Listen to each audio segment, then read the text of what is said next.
Thank you for joining us. I'm Mary Yanez, Director of the Senior Adult Program, and this is Mature Living.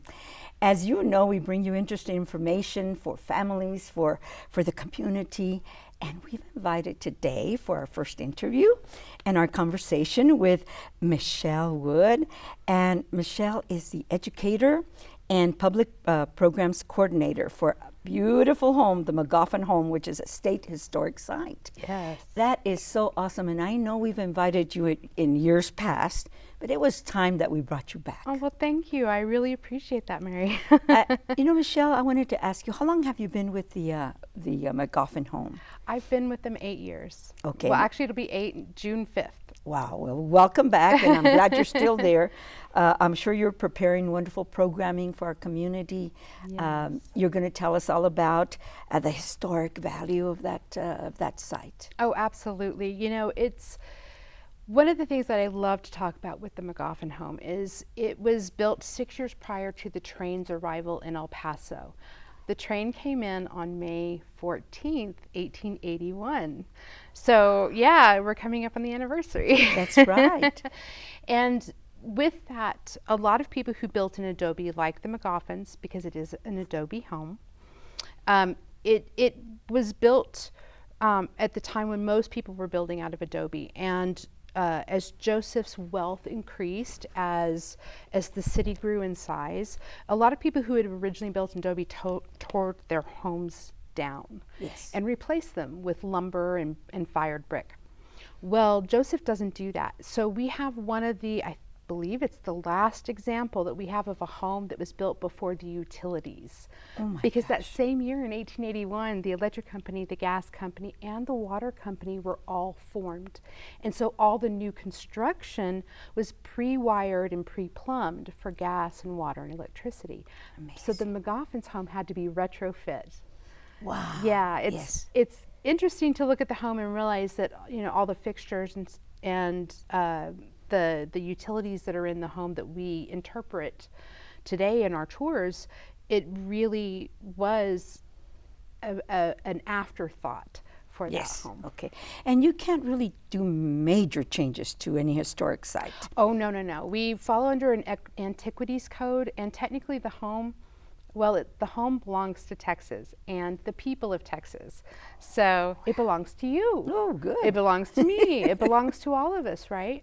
So it's our job as stewards to protect that home, make sure that it is maintained for the education and posterity of future generations. Beautiful. And the family, the Magoffin family, Joseph and his wife lived there and their family. What did he do as a profession? Who Well, was that's he? wonderful. Oh my goodness, he had so many professions, Mary. First of all, I love to mention this is an Irish, Spanish, Mexican-American family. Joseph was born in Chihuahua, and he grew up there to the age of 8. His mother, Maria Gertrudis Valdez, was actually she was a descendant of the Canary Islanders who came to Tejas to settle the region for Spain. So he actually was very bilingual. He had grown up in the Mexican culture. He also was educated within the American culture. So he was that wonderful El Paso blend, right, of these two cultures here on the border.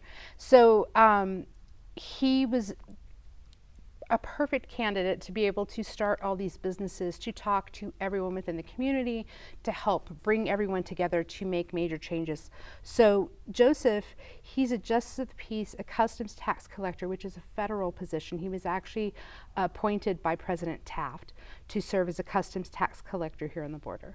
But he also was a city alderman. He served as El Paso mayor 4 terms. Wow. He was the longest serving mayor before Jonathan Rogers. Only Jonathan Rogers matched him. Okay. And that was not until the 1980s. So 100 years later. Wow. But Joseph also, he sat on the boards for a lot of the train lines because he used his land to negotiate with the trains to bring those first trains. That very first train that came, Joseph negotiated that. Wow. He also wrote our articles of incorporation for the city. For the city of El Paso. Yes. Wow. So I guess in some ways, if you have any concerns or anything about the elections and any sort of like city council setup or taxation, it really kind of began with Joseph. and I'm sure his wife was very active. I'm sure. Octavia was amazing. You know, just as Joseph was really focused on building the structure of El Paso, really, Octavia is in charge of the heart of it. Mm-hmm. She helped form the Benefactor Society over at Immaculate Conception Church. They were a Catholic family. And during that time, a lot of churches were forming benefactor societies. So Octavia formed the one at Immaculate Conception. Still up? Mm-hmm.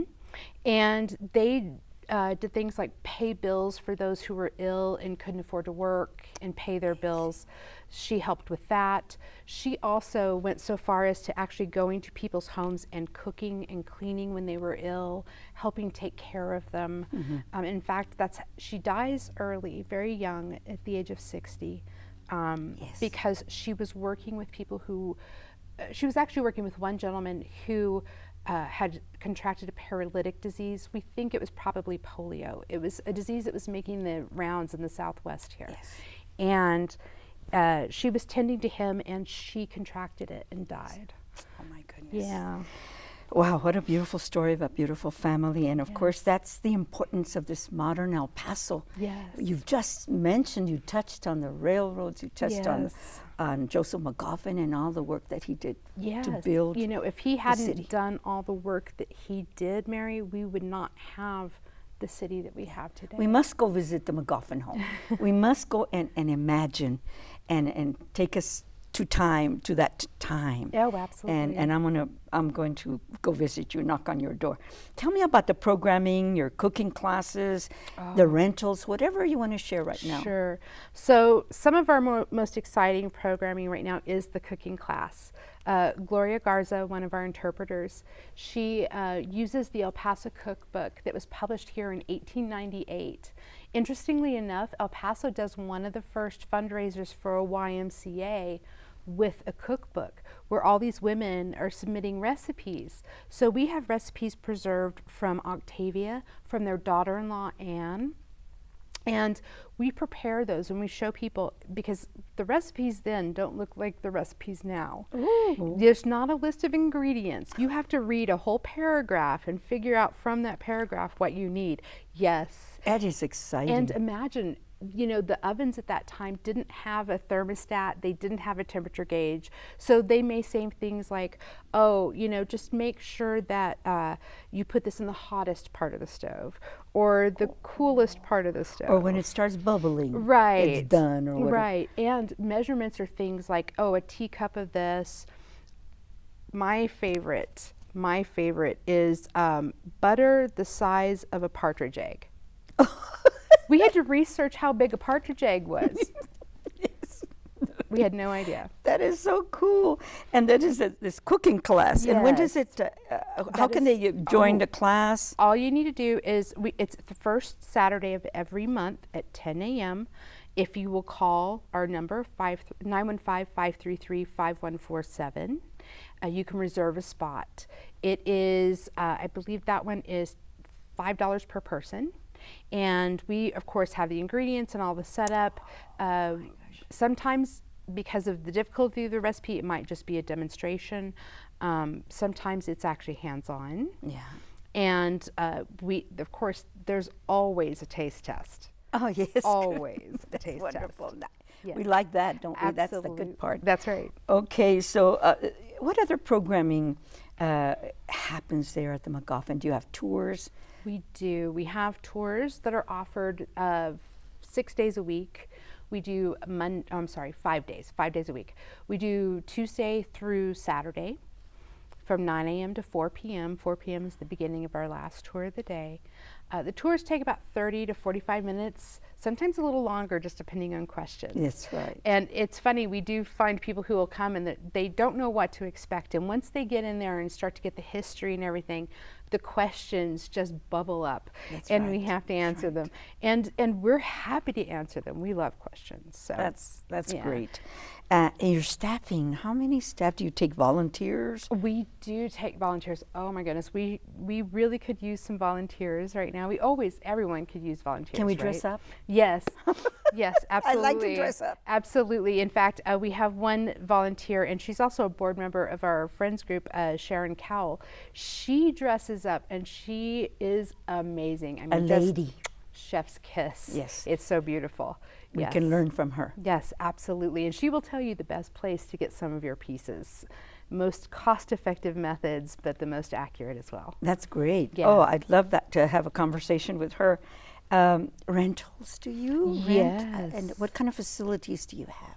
So we rent the grounds. We don't rent inside the home because, again, I go back to that idea of us as stewards for the home. We do have to protect it.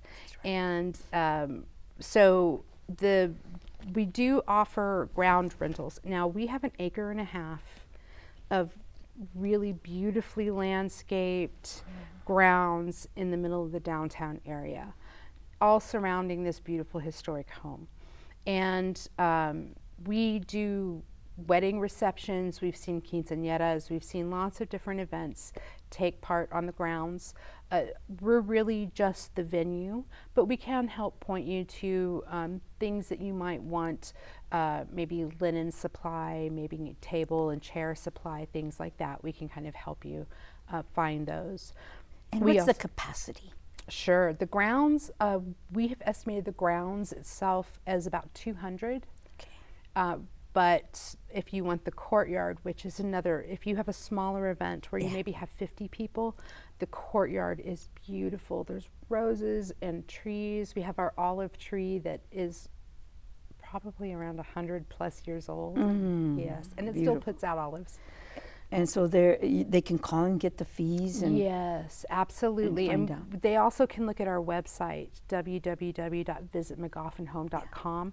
There is a link there to our rental policy, so if they have any questions, please feel free to call, but that is there. I'm sure I haven't asked something that's maybe maybe somebody in our viewers, are thinking about what I haven't asked. What are the frequently asked questions when you come to these shows? Well, I'll be honest with you. The number one question that we typically get is the place haunted? I like that. Okay. Yeah. Hadn't thought about that. Yeah, people ask us that. And I'll be honest with you, I have worked there for 8 years, and Mary, I'm a chicken. I have to lock this place up in the dark by myself sometimes. I haven't experienced anything. Now, the funny thing, everyone always says, oh, but Uncle Charlie's rocking chair. If you go and stand next to Uncle Charlie's rocking chair, it's on 147-year-old planks of wood. And what happens to wood over time? Creaks. Yeah, it creaks, it moves, it gets a little softer, right? And so if you stand next to it, and if the rails, which they typically are across a seam in the boards, and all you have to do is just barely move your foot, and that chair will start rocking. I'll be darned. Well, yes. It serves for a great mystery. It does. That might be a draw. It does. And and we always say, if someone is interested in that, they're more than welcome to walk around and look and decide for themselves. But honestly, this is just, it's a wonderful piece of history. And it tells an amazing story, and a story that echoes even into our time today. Yes. And I've known of some families that have had tea parties. Yes. For a small group, the family members and the children and the little girls get dressed up and they learn about the teas. Yes. And, so that's a beautiful event that could. It is. We haven't had the adult tea parties, but what we do during the summer, we have our children's programming. Okay. And so what we typically do is a class, Gloria leads this once again, where she leads the children through cooking, through preparing tea, through manners, through all the sort of expectations of how things should be decorated and all that. And then on the last day, the children prepare the food, prepare the tea, they set up the table. Beautiful. all of it. It's wonderful. And that reminds me of strawberry cordial. Yes. But thank you so much for being with us. Oh, Our thank time you. has run out, but I know that we want to give this phone number again. It's 915-533-5147.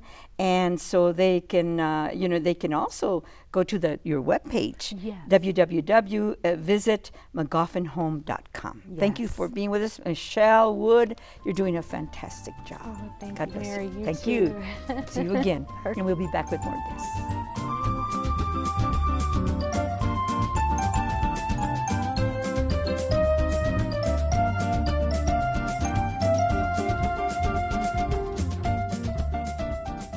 Well, thank you for staying with us here on Mature Living. Of course, I'm Mary Yanez, Director of the Senior Adult Program, and we're going to talk about the arts. We're going to talk about how important cultural things, music, art, the performing arts, and all kinds, because it means a lot to any community. It's really, really important. So we've invited Cecilia Hines, who is a board member, one of the board of directors for the International Museum of Art, which is a nonprofit organization. They have a lot of activities throughout the year. They need resources, funding. You can be volunteers. There's so much to think about when we think about a museum. Thank you for being with us, Cecilia. Thank you so much for having me. And I know you were affiliated with our college for many years. Yes, I was. I am a proud retired employee now of El Paso Community College. I worked there for 27 years. You're amazing. That is my second home. That's right. And now you're doing heart. And now you're doing this. Yes. Well, I've always loved art.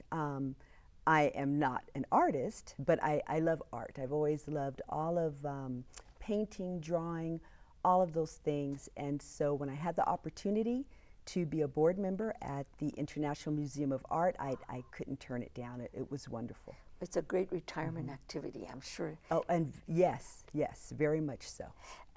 One of the important things that I want to say is that the Senior Adult Program offers classes, free classes of drawing, portrait painting, and the acrylics, the acrylic painting. So that's very good for seniors to learn at any age, right? And I will be signing up. We just got a new student. Okay. Yes. Tell me a little bit about the history of the International Museum of Art. The International Museum of Art is a historic, first of all, it is a historic building. It is a historic site. And it's also called, I had not heard this term before, it's called a museum home, because it isn't just a building, but it was actually a residence. So yes, and it's a beautiful building. But Where is it located? It is located on 1211 Montana Avenue. So it's right there facing Montana, and it is a combination of architectural styles, a little bit Victorian, some Renaissance, some Greek. You might even see some details that remind you of the White House a little bit. Yes. So a beautiful building built in 1909. And actually by the architect Henry C. Trost. Oh yeah, very famous. Yes. The Trost buildings here in El Yes. Paso. And it was built for the Turney, Senator Turney and his wife Iva.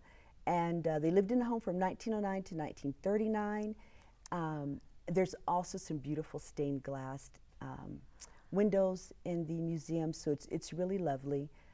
However, being a historic building, it costs quite a bit to maintain it. Absolutely. You Yes. can't make any modern changes in there. And we don't want No. to. Just enough, obviously, to Be on maintain code. it, but we don't want to lose, It's the beautiful. I've been architecture in of the there building. a couple of times, and just walking through that place is just Yes, marvelous. So yes, we yes. do want to invite people to do that.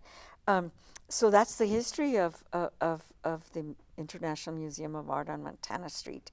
It's a beautiful building. It's had beautiful grounds as well in front. Yes.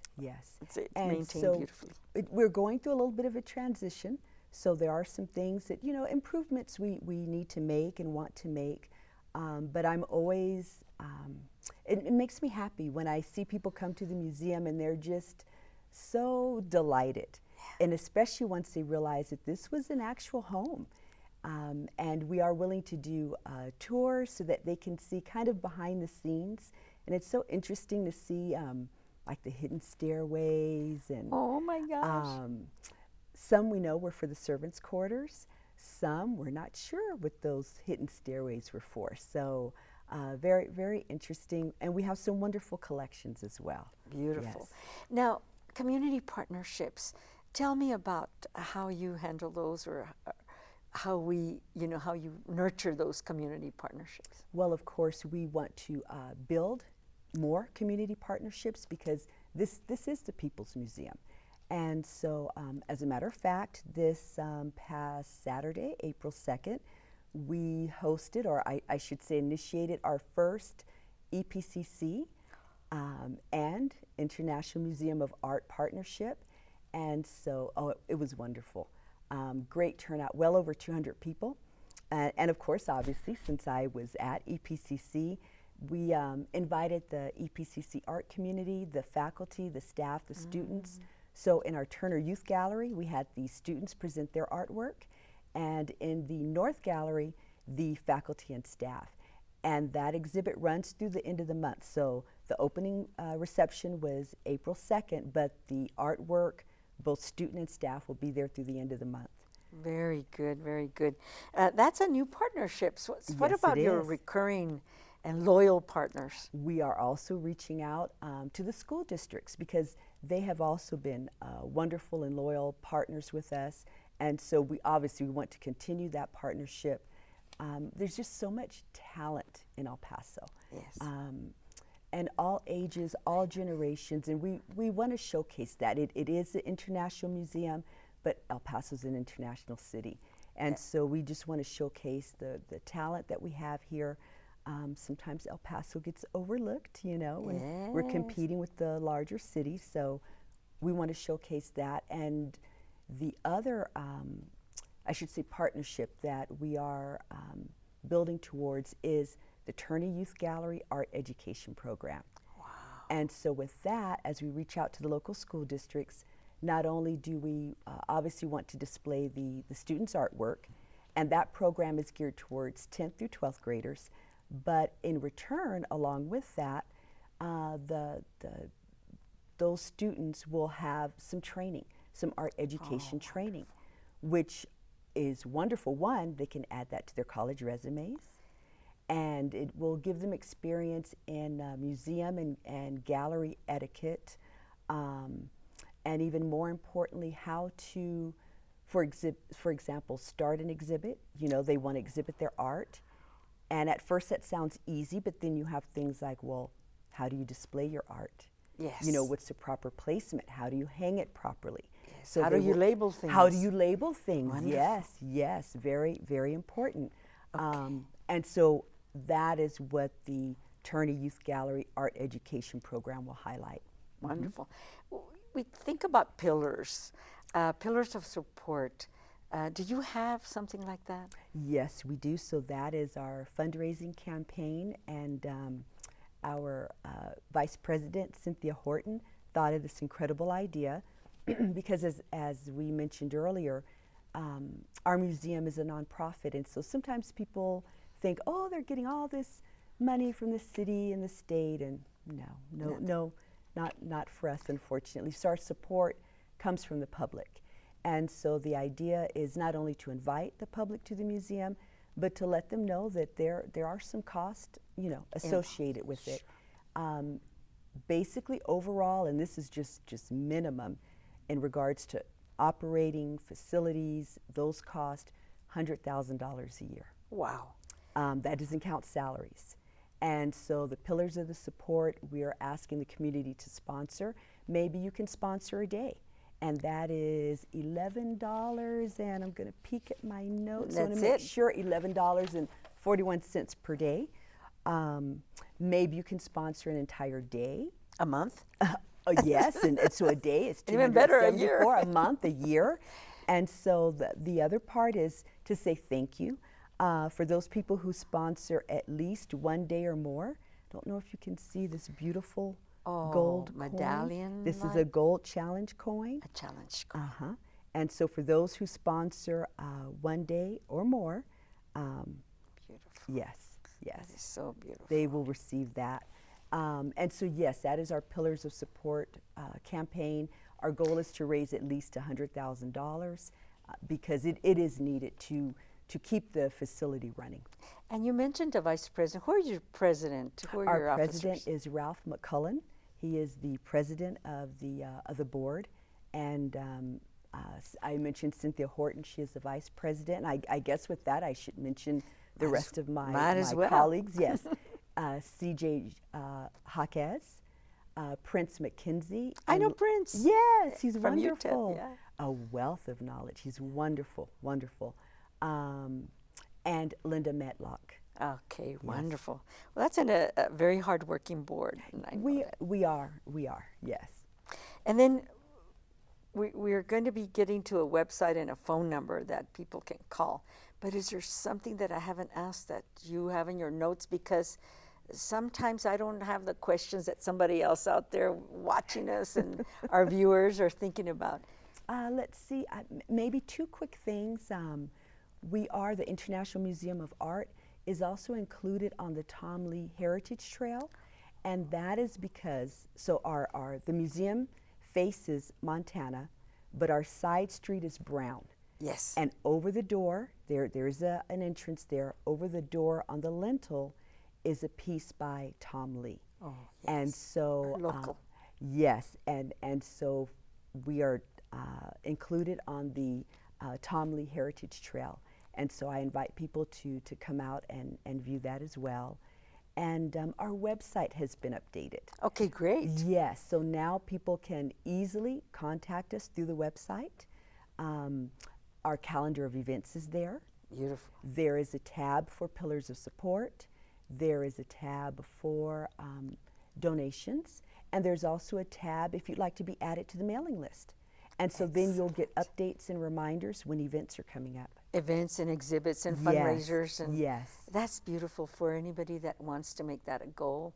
And of course, many times, when our elders pass and they were art lovers, artists, they can leave, donations, Yes, in their name. yes. That is so beautiful. And so, I've talked about that website. I think that's a good thing to know because that's how most people are getting information. We're always on our Yes, smartphones yes. or on our computers, and it's so wonderful. And your dedication as a retired EPCC employee and now going into, because you love art, now you want to paint. Yes, I've always loved art. I've always loved painting, but actually I started out as an art major. And then I got nervous and I said, I don't know if I can make a living doing this, Yes. And I switched to business, and that was fine, and education. But I've always loved Editing painting. art. Yes. And you can do it now. Yes. That's so great, Yes. and that's a good goal because you want to see what was in there already. Yes. That needs to come out. At any age, we can start painting. Yes, yes. And of course, we're realizing that art is so not only beautiful to look at, but it's so soothing. It's very self-soothing to paint, to draw, and there's so many different art forms, so many different mediums. So it's wonderful. And they can call. What number can they call? So the phone number is 915-543-6747. Yes, and then I'm going to give the website. Okay, perfect. Okay, so the website is internationalmuseumofart.org. Yes. And that's where all those links are, and those Yes, tabs yes. that you have set up, kind of updated it. Yes. This is Cecilia Hines. She's one of the Yes.